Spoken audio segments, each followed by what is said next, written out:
కేసీఆర్ గారు ఇచ్చిన మాట నిలబెట్టుకోలేదు అని చెప్పి కాంగ్రెస్ పార్టీ కూడా సఫిషియెంట్ టైం ఇవ్వకుండా వీళ్ళకి వరుస పెట్టేస్తున్నారు, ఎలక్షన్స్ వచ్చేస్తున్నాయని చెప్పి అప్పుడు కాంగ్రెస్ పార్టీ మాట్లాడుతుంది.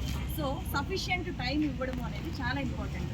అట్లా టైం ఇవ్వకపోతే వీళ్ళు ఏళ్ళు హైదరాబాద్కి వచ్చి కోచింగ్ సెంటర్లలో పడి చదువుకుంటూ ఉన్నప్పుడు సఫిషియెంట్ టైం ఎగ్జామ్కి మధ్య సఫిషియెంట్ టైం లేకపోతే తీవ్రంగా నష్టపోయే ఛాన్స్ ఉంది.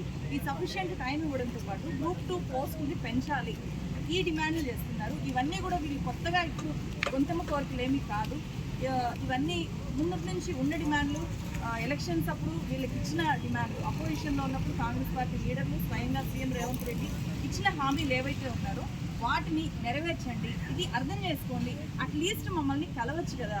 మాతో ఇంతవరకు మేము బస్సు యాత్ర చేసి కాంగ్రెస్ పార్టీని మాత్రమే చూసి గెలిపించలేదు కదా, కాంగ్రెస్ పార్టీ లీడర్ల కంటే ఎక్కువగా నిరుద్యోగులుగా మేము బస్సు యాత్ర చేశాము.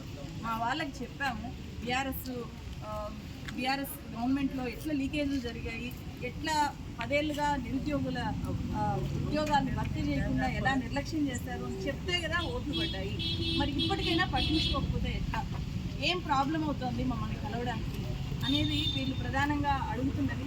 ఇవేమి వింత ప్రశ్నలు లేకపోతే గొంతెమ్మ కోరికలు కాదు, చాలా న్యాయమైన డిమాండ్లు.